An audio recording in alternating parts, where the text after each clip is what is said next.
નમસ્કાર, સ્વાગત છે તમારું આ ખાસ રજૂઆતમાં. હું છું પ્રીતિ દલાલ. આજે આપણે ચર્ચા કરવાના છે સોવરેન વેલ્થ ફંડ પર. દુનિયાના અંદાજે 40 દેશો પાસે સોવરેન વેલ્થ ફંડ છે અને તે અલગ અલગ દેશની મિલકતમાં રોકાણ કરે છે અને ફંડ પૈસા કમાય છે ઇન્ટર્ન. આ એક સાદી ભાષામાં સમજાવ્યું. અલગ અલગ દેશોના સોવરેન વેલ્થ ફંડ માટે ભારત એક આકર્ષક ડેસ્ટિનેશન છે. પરંતુ શું ભારત સરકારે આ ફંડની રચના કરવી જોઈએ કે કરી છે, તેના પર ચર્ચા કરીશું. અને આજે આપણી સાથે જોડાયા છે ઓયસ્ટર કેપિટલના અતુલ જોશી અને અશ્વિન પારેખ એડવાઇઝરીના સર્વિસીસના અશ્વિન પારેખ આપણી સાથે જોડાયા છે. Very good afternoon gentleman, welcome. અને અશ્વિનભાઈ, પહેલાં તમારી પાસે આવીએ. પહેલાં તો સોવરેન ફંડ એટલે શું, કઈ રીતના તમે સમજાવશો? જો તમે જોશો તો જુદા જુદા સમયે જુદા જુદા દેશોએ સોવરેન ફંડ્સનું નિર્માણ કર્યું.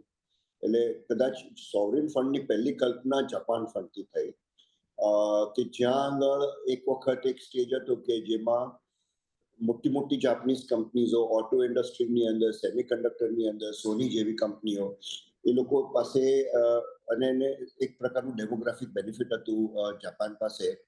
તો 90s તમે જોવા જાઓ તો જાપાને એટલું મોટા પાયા પર એક્સપોર્ટ્સ કરેલું કે એના જે સરપ્લસ હતા એ લોકોએ સખત એમાંથી એક ઇન્વેસ્ટમેન્ટની સરપ્લસ ઊભી કરેલી એના બેલેન્સ શીટ ઉપર, એટલે એક સરકારી બેલેન્સ શીટ ઉપર. પછી લોકોને એમ લાગ્યું કે એવા એસેટ્સો એશિયામાં આવે, ધીરે ધીરે એના ડેમોગ્રાફિક એડવાન્ટેજીસ જતા રહ્યા, ધીરે ધીરે એના એજિંગ પોપ્યુલેશન શરૂ થયું. એટલે એ લોકોએ વિચાર્યું એવી રીતના એક સોવરેન ફંડ જો બનાવે તો આજુબાજુના દેશના એસેટ્સની અંદર એ સોવરેન ફંડ જે પોતે મેન્યુફેક્ચરિંગ નથી કરી શકતા તો મેન્યુફેક્ચરિંગ કંપનીઝની અંદર એ લોકો ઇન્વેસ્ટ કરે, ઇન્ફ્રાસ્ટ્રક્ચરની અંદર ઇન્વેસ્ટ કરે, અને એમાંથી સારામાં સારી જે ઇન્કમ મળે એ ઇન્કમ એ સોવરેન ફંડ પોતાના બીજા એપ્લિકેશન માટે, મેઇન તો એના બજેટથી ફંડ કરવાથી લઈને બીજા બધા કામમાં માટે વાપરી શકે. એટલે એક જાપાનનો સોવરેન ફંડનો એક એક્ઝામ્પલ થયો. પછી આપણી પાસે એની સામે બીજો એક એક્ઝામ્પલ છે કે જેમાં અબુધાબી જેવા છે કે કુવેત સોવરેન ફંડ છે. આ લોકોએ સોવરેન ફંડ બનાવવાનો એક કલ્પના એ રીતે કરી કે એ લોકોની પાસે મેન્યુફેક્ચરિંગ અથવા વેલ્યુ એડિશનમાં ઓઇલ સિવાય બીજી કોઈ તકો હતી નહીં, ઓપોર્ચ્યુનિટીઝ હતી નહીં. હવે તમે એક દુબઈ જેવી એટલે કે અબુધાબી જેવી જગ્યા લો તો ડેઝર્ટ છે, મેન્યુફેક્ચરિંગની કેપેબિલિટી બહુ જ ઓછી છે, છતાં ઓઇલમાંથી આવતું સરપ્લસ જે છે એને સરખી રીતના એસેટ્સની અંદર ડિપ્લોય કરવા માટે they thought about creating a sovereign fund basically. Sovereign ફંડમાં બંને રીતના એપ્લિકેશન્સો હોઈ શકે. જે ભારત માટે વિચાર કરવામાં આવી રહ્યું છે એ સોવરેન વેલ્થ ફંડ છે, અને એનું દ્રષ્ટાંત તમને સૌથી સરસ સિંગાપુરમાં મળી રહે. આપણે જોવા જઈએ તો એટલે પહેલું તો આપણે ડિસ્ટિંગ્વિશ કરી લઈએ કે સોવરેન વેલ્થ ફંડ અને સોવરેન ફંડમાં ફરક શું છે. સોવરેન ફંડની અંદર તો એકચ્યુઅલ ઇન્વેસ્ટમેન્ટ, એટલે કે જ્યાં સરકાર પાસે બજેટમાં ઇન્વેસ્ટેબલ સરપ્લસ અવેલેબલ હોય, જેમ કે મેં કહ્યું એ પ્રમાણે સાઉદી અરેબિયા છે, અબુધાબી છે અથવા જાપાન ફંડ છે, તો એ લોકો પાસે સરપ્લસ હતું અને સરપ્લસ એ લોકોએ ડિપ્લોય કર્યું જુદા જુદા એસેટ્સમાં. જ્યાં સુધી ઇન્ડિયાની સ્ટોરી છે, આપણે કેપિટલ બીજા આપી શકવાના નથી, એટલે આપણે કલ્પના કરીએ છીએ સોવરેન વેલ્થ ફંડની. એ વેલ્થ ફંડનો અર્થ એ થયો કે જેટલી વેલ્થ સરકાર પાસે છે એ વેલ્થ સરકાર, એટલે કે ઇક્વિટીના ફોર્મમાં કેટલા બધા સરકારે રોકાણો કર્યા છે, ઇન્વેસ્ટમેન્ટ્સો કર્યા છે, અને એ રોકાણ ઘણે લાંબે સુધી, એટલે તમે માત્ર સરકાર રન કરેલી કંપનીઓ જેમ કે ઓઇલ કંપનીઓ 4 છે અથવા ઓએનજીસી છે કે એ બધાની બહાર જઈને જ્યાં સુધી સ્ટેટની વેલ્થ છે, રસ્તાઓ છે, ઇન્ફ્રાસ્ટ્રક્ચર છે, જ્યાં મોનેટાઇઝ કરી શકાય એટલી બધી વેલ્થ છે, એ બધી વેલ્થને કઈ રીતે મેનેજ કરી શકાય, કઈ રીતે મોનેટાઇઝ કરી શકાય, એને માટેની એક કલ્પના છે સોવરેન વેલ્થ ફંડ. સિંગાપોર આનો બેસ્ટ એક્ઝામ્પલ છે. સિંગાપોરે એક ટેમસેક નામની સંસ્થા ઊભી કરી જેની પાસે એને સોવરેન વેલ્થને મેનેજ કરવાના રાઇટ્સ છે. એટલે સિંગાપોરનું સોવરેન વેલ્થ જે છે એ ટેમસેક ડિપ્લોય કરે એના એસેટ્સોને, અને એ લોકો એસેટ્સો, એટલે કે આપણે જોયું સિંગાપોરમાં ટેમેસેકે ઇન્ડિયામાં એ રોકાણ કર્યું છે, વિયેટનામમાં એ રોકાણ કર્યું છે, આજુબાજુના ઘણા દેશોમાં. એ લોકોની સ્ટોરી વધારે પડતી ટેમેસેકની સ્ટોરી એશિયા પૂરતી ને સાઉથ ઇસ્ટ એશિયા પૂરતી રહે છે. એ લોકો મિડલ ઇસ્ટમાં કે એમાં ઓછા ગયા છે. એટલે એ પ્રકારની એક કલ્પના છે. મારી દ્રષ્ટિએ ભારતને અને આપણા દેશને સોવરિન વેલ્થમાં એક મોટામાં મોટો ફાયદો એ થાય કે વેલ્થ મેનેજમેન્ટ અત્યારે જે બધી બધી જે સરકારી એસેટ્સો છે જે આખા દેશમાં ફેલાયેલી છે, બધે પડેલી છે, એને આપણે મેનેજ નથી કરી શકતા. એને આપણે એક એક સરકારી ડિપાર્ટમેન્ટ્સો પોતે ખાલી એના જોતા હોય છે અને એની વેલ્યુ ગ્રોથ જોતા હોય છે. આ એક વેલ્થ ફંડ જો ઊભું કરે અને એક પ્રોફેશનલ જેમ ટેમેસિક જેવી એક ઓર્ગેનાઇઝેશનની કલ્પના સિંગાપોરે કરી અને એનું નિર્માણ કર્યું, એવી ટાઈપની એક કે બે કે વધારે પડતી 5-6 કંપનીઓને પણ સોંપી શકે. પણ જો વેલ્થ જેમ આપણે નેશનલ પેન્શન સિસ્ટમની અંદર આપણા પેન્શનના ફંડ્સો પ્રોફેશનલી 10 ફંડ્સો અત્યારના ચલાવે છે. જી એટલે સો સોવરિન વેલ્થ આપણે આશિમભાઈ આપણે let's come back to that, પણ અતુલભાઈ જેમ કહ્યું કે 40 દેશો પાસે આવા સોવરેન ફંડ્સ છે, ભારત પાસે હમણાં છે કે નહીં, કે નિર્માણ કરવાની આપણે હવે ઈચ્છા ધરાવી રહ્યા છીએ સોવરેન વેલ્થ ફંડનું. શું એક ડેફિનેટ પર્પઝ માટે આ ફંડ ઊભું થતું હોય છે? સોર્સ ઓફ ઇન્કમ કેવી રીતના હોતી હોય છે? Source of fund to the fund કેવી રીતના હોતું હોય છે? કઈ રીતના ડિપ્લોય થતું હોય છે? એન્ડ ઇન રિટર્ન કઈ રીતના રિટર્ન્સ મળતા હોય છે સોવરેન વેલ્થ ફંડને, અને શું એ ગવર્મેન્ટમાં ડિસ્ટ્રીબ્યુટ થતા હોય છે? તો આમાં સૌથી પહેલાં જોઈએ કે ભારતમાં શું સિચ્યુએશન છે. તો ભારતમાં અત્યારે કોઈ સોવરિન વેલ્થ ફંડ છે નહીં. ગવર્મેન્ટનું જેટલું પણ હોલ્ડિંગ છે, આપણે બેંક્સ લ્યો, અશ્વિનભાઈએ જેમ કીધું કે પેટ્રોલિયમ કંપનીઝ છે, ONGC છે, એ બધા અત્યારે પ્રેસિડન્ટ ઓફ ઇન્ડિયાના નામે શેર સર્ટિફિકેટ્સ ઇસ્યુ થયા હોય છે. એક હોદ્દાની દ્રષ્ટિએ જોઈએ તો president of India share holder છે. જો આપણે એક સોવરિન વેલ્થ ફંડ ઊભું કરીએ તો એક શક્યતા એવી પણ છે કે આ બધી જ જે અલગ અલગ શેર હોલ્ડિંગ છે, બેંક્સ છે, પેટ્રોલિયમ કંપનીઝ છે, ઇન્ફ્રાસ્ટ્રક્ચર કંપનીઝ છે, ન્યુક્લિયર એનર્જી પ્લાન્ટ્સ છે, એ બધાના શેર હોલ્ડિંગ અત્યારે આપણે એક સોવરિન વેલ્થ ફંડમાં ઊભું કરી શકીએ. આજની તારીખમાં ભારતમાં એવું કોઈ ફંડ ડેઝિગ્નેટેડ છે નહીં. આપણી પાસે બીજા એવા ઘણા બધા નાના નાના એન્ડ યુઝ સ્પેસિફિક ફંડ્સ છે. દાખલા તરીકે LIC સૌથી મોટું ફંડ છે, પણ એ ઇન્સ્યોરન્સ કંપની છે, ભલે ગવર્મેન્ટ ઓફ ઇન્ડિયાની હોય.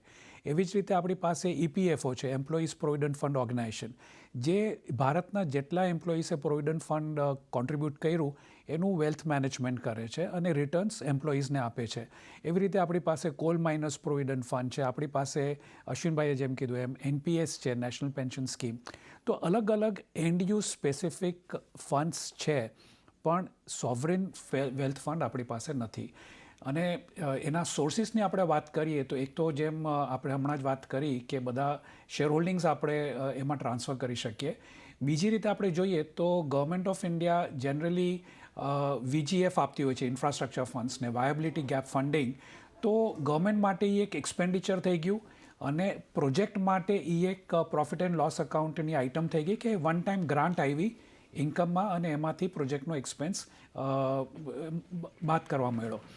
પણ જો VGFને આપણે સોવરિન વેલ્થ ફંડમાં આપી દઈએ અને સોવરિન વેલ્થ ફંડ એમાં જો ઇન ટર્ન ઇક્વિટીમાં રોકાણ કરે ઇન્ફ્રાસ્ટ્રક્ચર પ્રોજેક્ટમાં, તો અત્યારે એક જે રીતે એ ઇન્ફ્રાસ્ટ્રક્ચર પ્રોજેક્ટ કમ્પ્લીટ થાય પછી એનું લિસ્ટિંગ થાય કે મોનેટાઇઝેશન થાય, ઇનવિટ્સ ઇસ્યુ કરવામાં આવે કે રીટ્સ ઇસ્યુ કરવામાં આવે, તો સોવરિન વેલ્થ ફંડને એનું મોનેટાઇઝેશન મળે, જે પાછું ગવર્મેન્ટ ઓફ ઇન્ડિયાને સોવરિન વેલ્થ ફંડ આપી શકે છે અથવા ફર્ધર ઇન્વેસ્ટ કરી શકે છે. ત્રીજી રીતે આપણે જોઈ શકીએ તો અત્યારે RBI પાસે સારી એવી રિઝર્વ્સ જમા થયેલી છે. રિઝર્વ્સને આપણે બે પાર્ટ પાડીએ. એક છે કે જે આપણને એક કરંટ અકાઉન્ટ ડેફિસિટને મીટ કરવા માટેની જરૂર હોય છે, અને એક છે જે કોર આપણી રિઝર્વ્સ છે, જે અત્યારે આપણે જોઈએ તો US ટ્રેઝરીમાં કે બીજી કોઈ ફોરેન કન્ટ્રીઝમાં આપણે ઇન્વેસ્ટ કરીએ છીએ. તો શું આપણે આપણા પોતાના દેશમાં એ ઇન્વેસ્ટ ન કરી શકીએ?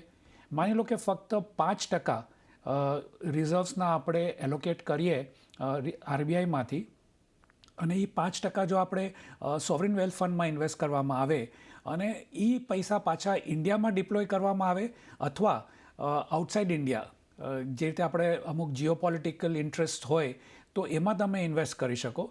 તો એવી રીતે આપણે આપણા બે પર્પઝ થઈ શકે. એક છે વિકસિત ભારતનું અને બીજું છે જીઓપોલિટિકલી આપણા જે સ્ટ્રેટેજિક ઇન્ટરેસ્ટ આપણે પ્રોટેક્ટ કરવા પડે, પછી એ નેબરિંગ કન્ટ્રીઝમાં હોય, રેર ટેકનોલોજીસમાં હોય કે રેર અર્થમાં હોય, અલગ અલગ પર્પઝીસ આપણે એને યુઝ કરી અને આપણું પોતાનું લોંગ ટર્મ ને શોર્ટ ટર્મ બંને હિતોને આપણે સાચવી શકીએ છીએ. એબ્સોલ્યુટલી. પણ અશ્વિનભાઈ, તમને શું લાગે છે કે ભારતમાં હજી સુધી કેમ સોવરેન વેલ્થ ફંડ બન્યું નથી? શું એવું છે કે જે આપણે હજી ડેફિસિટ કન્ટ્રી છે, શું ડેવલપને સરપ્લસ કન્ટ્રીઝ જ બનાવે છે કે ડેફિસિટ કન્ટ્રીઝ પણ બનાવી શકે છે? અને ઇફ યસ, પૈસા ક્યાંથી આવે છે? બિકોઝ દેટ ઇઝ, આમ જોવા જોઈએ તો it's like loaned money, right? Because we have to take loan. અને તમે જેવી રીતે કે શેરમાં જો ઇન્વેસ્ટ કરો તો તમે બેંક લોન લઈને ન લો, તમે તમારી પાસે સરપ્લસ હોય તો લો. શું કારણ તમે જોઈ રહ્યા છો કે અહીંયા ઇન્ડિયામાં હજી સુધી આપણે સોવરેન વેલ્થ ફંડ જોયું નથી?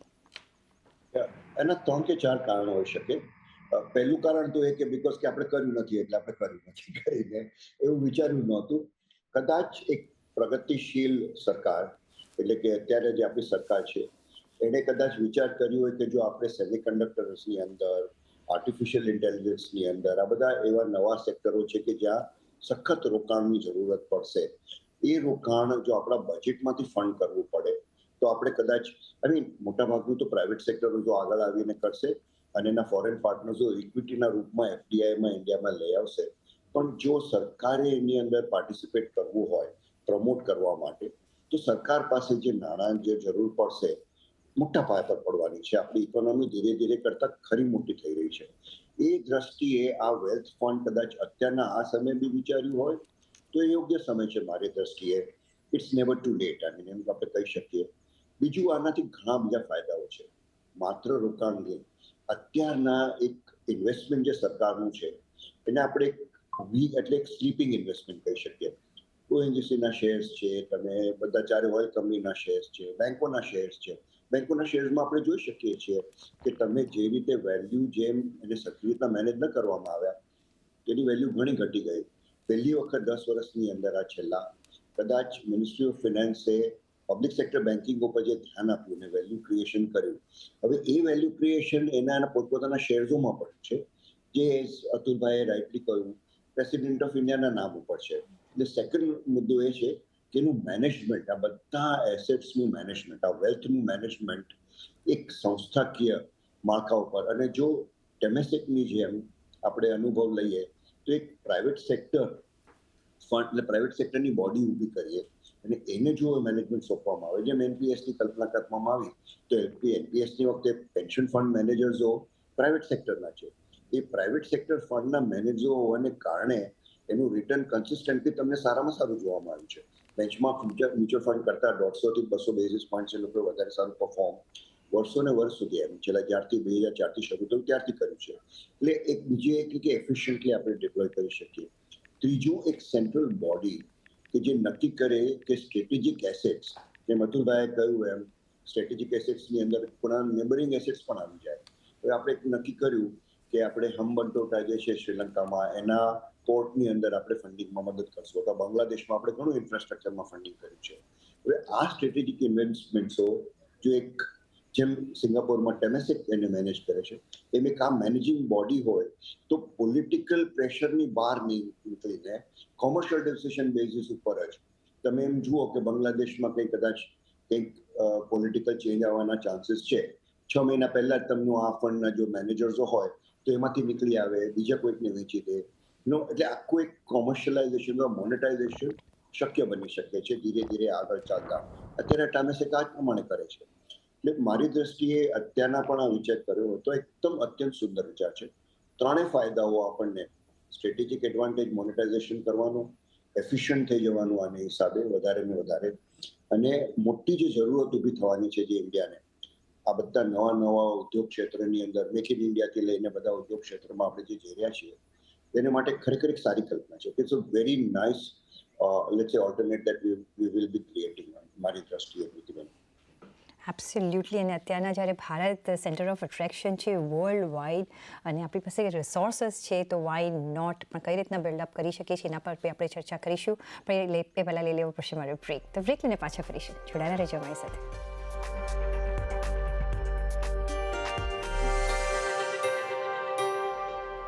અતરભાઈ, ગોઈંગ ફોરવર્ડ તમને શું લાગે છે કઈ રીતના આ હવે એક સ્ટ્રક્ચર ઊભું થઈ શકે છે? બિકોઝ અત્યારના જોઈએ તો ઇટ્સ નીડ નીડ ઓફ આવર એમ કહી શકાય, કારણ કે અત્યારના ભારત ઇઝ જે રીતના ગ્લોરીથી આગળ વધી રહ્યું છે, શું બજેટરી એલોકેશન થીના માર્ગથી શું અહીંયા આપણે કામકાજ કરી શકીએ છીએ, સ્ટ્રક્ચર બનાવી શકીએ છીએ, કઈ રીતના થઈ શકે? મારા હિસાબે બજેટરી એલોકેશનને આપણે બહુ સરસ રીતે લિવરેજ કરી શકીએ. તમારો પ્રશ્ન એકદમ જ ઉચિત છે.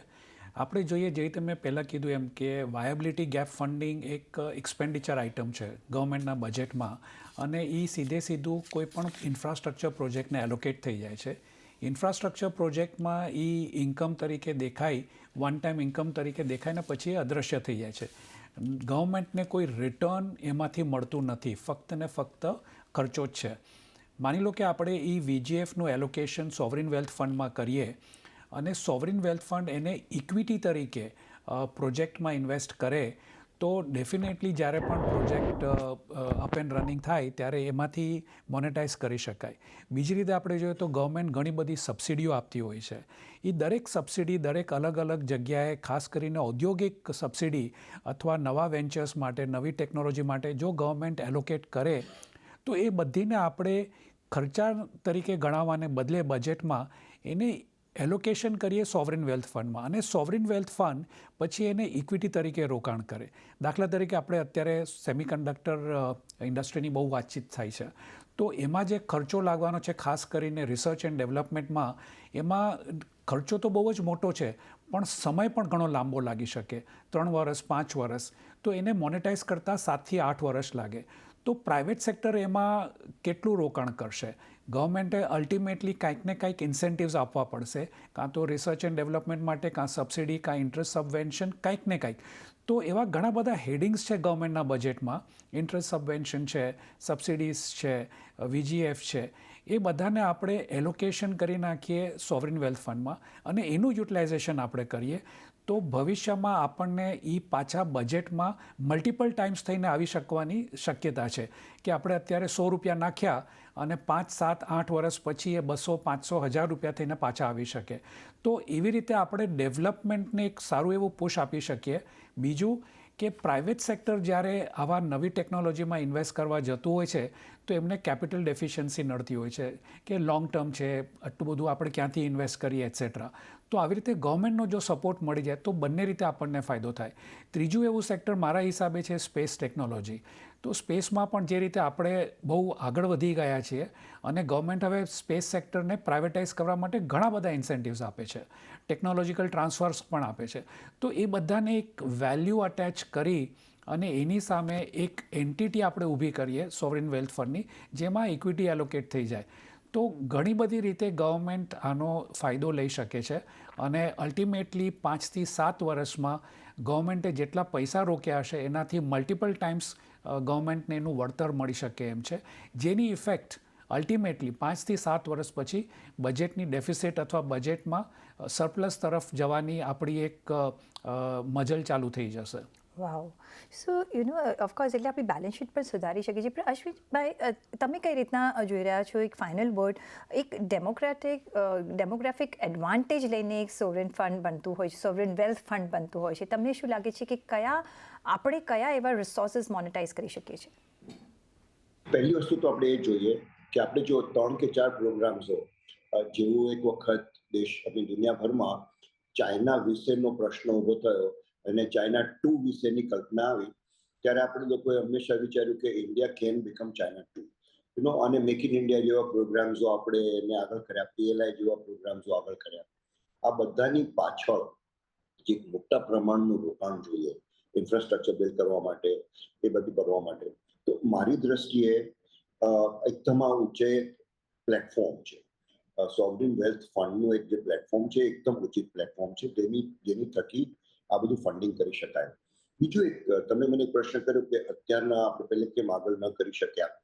કદાચ એનું કારણ એક પણ હોઈ શકે કે આપણે ડિસઇન્વેસ્ટમેન્ટના ટાર્ગેટ્સો છેલ્લા 4-5 વર્ષથી લીધેલા છે. એક સમયે આપણે કીધું કે અમુક હાર્ડ એસેટ્સ જે સરકાર પાસે પડી છે એને ડિસઇન્વેસ્ટ કરે. 2 પબ્લિક સેક્ટર બેંકની વાત આવી, જ્યાં સુધી મારા ક્ષેત્રનો પ્રશ્ન છે, અથવા 3 ઇન્સ્યોરન્સ કંપની, જનરલ ઇન્સ્યોરન્સ કંપનીનો પ્રશ્ન આવ્યો. આ બધાની અંદર સરકારને એક જરૂર દિશા હતી, એક ઈચ્છા હતી, થઈ શકતું નહોતું. જો આ વેલ્થ ફંડ બનાવીને એમની અંદર આ ઇક્વિટીઝો પડી હોય તો વેલ્થ ફંડ એટલે કે સરકાર નથી નક્કી કરતું, વેલ્થ ફંડ નક્કી કરે છે એને વેચવાનું અથવા એને મર્જ કરવાનું અથવા એને જે કરવું હોય તે કરવું હોય. એટલે કેમ કે મેનેજ કરે છે એટલે આખું એક જે જે માળખું કે જેની અંદર ડેમોક્રેટિક પ્રોસેસ ને સરકાર ને અમુક અંદરના વિરોધો ને એ બધામાંથી બહાર નીકળીને ઓનેસ્ટલી કોમર્શિયલ બેઝિસ ઉપર જો નિર્ણયો લેવા હોય તો મારી દ્રષ્ટિએ આ સારામાં સારું વ્હીકલ ગણાય. આઈ મીન એક બીજું વસ્તુ થઈ ગઈ. ને ત્રીજું, જેમ અતુલભાઈએ કીધું એ પ્રમાણે જો આપણે ડેમોગ્રાફિક બેનિફિટ્સ હજી બીજા 15 વર્ષ 10 થી 15 વર્ષ આપણને મળવાના હોય, યંગ પોપ્યુલેશન, એસ્પાયરિંગ પોપ્યુલેશન, જેને દિશા આપવા માટે આ સરકારે ખરેખર ઘણી મહેનત કરી છે, તો એમાં પણ હજી બીજા 15-20 વર્ષ સુધી એટલું બધું સરપ્લસ આપણે ઊભું કરી શકીએ જેમ જાપાને કર્યું કે એની પછીનો જે સમય આવે તે દરમિયાનમાં જ્યારે ઓલ્ડ એજનો એક પ્રશ્ન ઇન્ડિયાને કદાચ નડે કે જ્યારે 47નો યર કરવામાં આવે છે કે જ્યારે પેન્શન અને બધાની રિક્વાયરમેન્ટ્સો બહુ જ વધી જશે, તે વખતે આ ટાઈપનું વેલ્થ ફંડ જો હોય, જેણે ઇન્ડિયામાં પણ એસેટ્સ ઇન્વેસ્ટ કર્યું હોય, થોડું ઇન્ડિયાની બહાર બી કર્યું હોય, તો એને એક પ્રકારનું મોટામાં મોટો સહાયક બની જાય. તો એટલે મારી દ્રષ્ટિએ ડેમોગ્રાફીનો જે અત્યારે મોટો એડવાન્ટેજ છે, ઇકોનોમિક ગ્રોથનો જે મોટો એડવાન્ટેજ છે, એને અનુલક્ષીને જો આ પ્રકારની કલ્પના કરવામાં આવી છે, મારી હિસાબે એક સરસ કલ્પના છે. સાથે અતુલભાઈ, બેંક્સ અને ફિનાન્શિયલ સેક્ટર એક બેકબોન ગણાતું હોય છે. કઈ રીતના એ લોકો પાર્ટિસિપેટ કરે છે સોવરેન વેલ્થ ફંડમાં?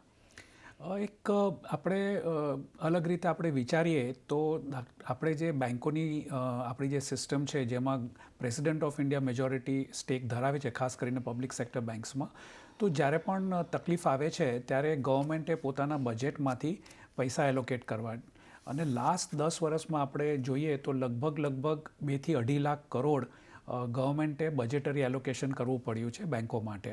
એવી જ રીતે જ્યારે પણ બેન્કોના જે ઇશ્યુઅન્સીસ થતા હોય છે ટિયર 1 એટસેટ્રા, તો એ પાછી લાર્જ એન્ટિટીઝ કે LIC છે કે EPFO છે, NPS છે, એ બધા ઇન્વેસ્ટ કરતા હોય છે.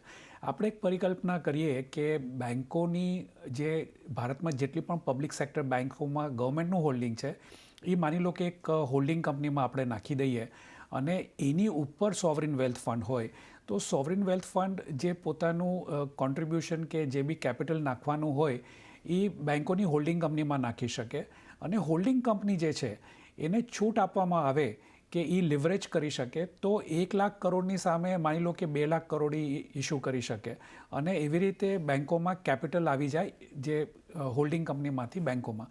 તો એવી રીતે ઘણી બધી શક્યતાઓ છે કે થોડા પૈસામાં આપણે વધારે એડવાન્ટેજ લઈ શકીએ, અને સારી રીતે જો સ્ટ્રક્ચર કરવામાં આવે તો એક બાજુ આપણી ફિસ્કલ ડેફિસિટ મજબૂત થઈ જશે, બીજી બાજુ બેન્કોની અને જે પણ કોઈ ફાઇનાન્શિયલ સેક્ટર છે કે ઇન્ફ્રાસ્ટ્રક્ચર સેક્ટર છે, પેટ્રોલિયમ સેક્ટર છે કે જ્યાં ગવર્મેન્ટની પોતાની કંપનીઝ છે, એ બધાને આપણે બહુ સરસ રીતે મેનેજ કરી શકીએ. એક આખી સ્ટ્રિંગ ઊભી કરી શકીએ આપણે, મલ્ટિપલ હોલ્ડિંગ કંપનીઝ આપણે સેક્ટર વાઇઝ ઊભી કરી અને સોવરિન વેલ્થ ફંડનો એમાં એડવાન્ટેજ આપી શકીએ, અને એક લિવરેજ ને એમાં ઘણું બધું છે જેમાં દાખલા તરીકે SLRનો બેનિફિટ આપી શકાય આવી હોલ્ડિંગ કંપનીઓના બોન્ડ ઇશ્યુઅન્સીસને.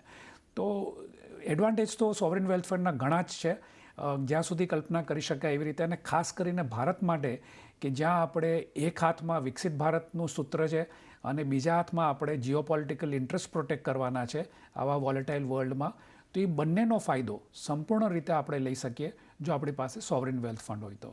એબ્સોલ્યુટલી. તો અત્યારના આઈ થિંક એક રાઈટ સમય છે કે આની વિચારધારા આપણે શરૂઆત સરકાર કરી શકીએ, કારણ કે જ્યારે ડેમોગ્રાફિક એડવાન્ટેજ છે, આપણે જેમ જોઈ રહ્યા છે કે ઇન્ડિયા એક લાઇમલાઇટમાં અત્યારના છે, અને સાથે જ ડેવલપ કન્ટ્રી તરફનું આપણે કામકાજ જ્યારે કરી રહ્યા છીએ ને ત્યારે જો આવું સોવરેન વેલ્થ ફંડ બને છે તો આઈ થિંક ભારતના ફ્યુચર માટે એક પ્રેશિયસ એક કોર્પસ ભેગું કરી શકે છે, કામકાજ કરી શકે છે. ઓન દેટ નોટ, અતુલભાઈ અને અશ્વિનભાઈ, ઘણો આભાર તમારો અમારી સાથે જોડાવા બદલ, અને સાથે જ મને પણ આપશો રજા. જોડાયેલા રહેજો CNBC બજાર સાથે.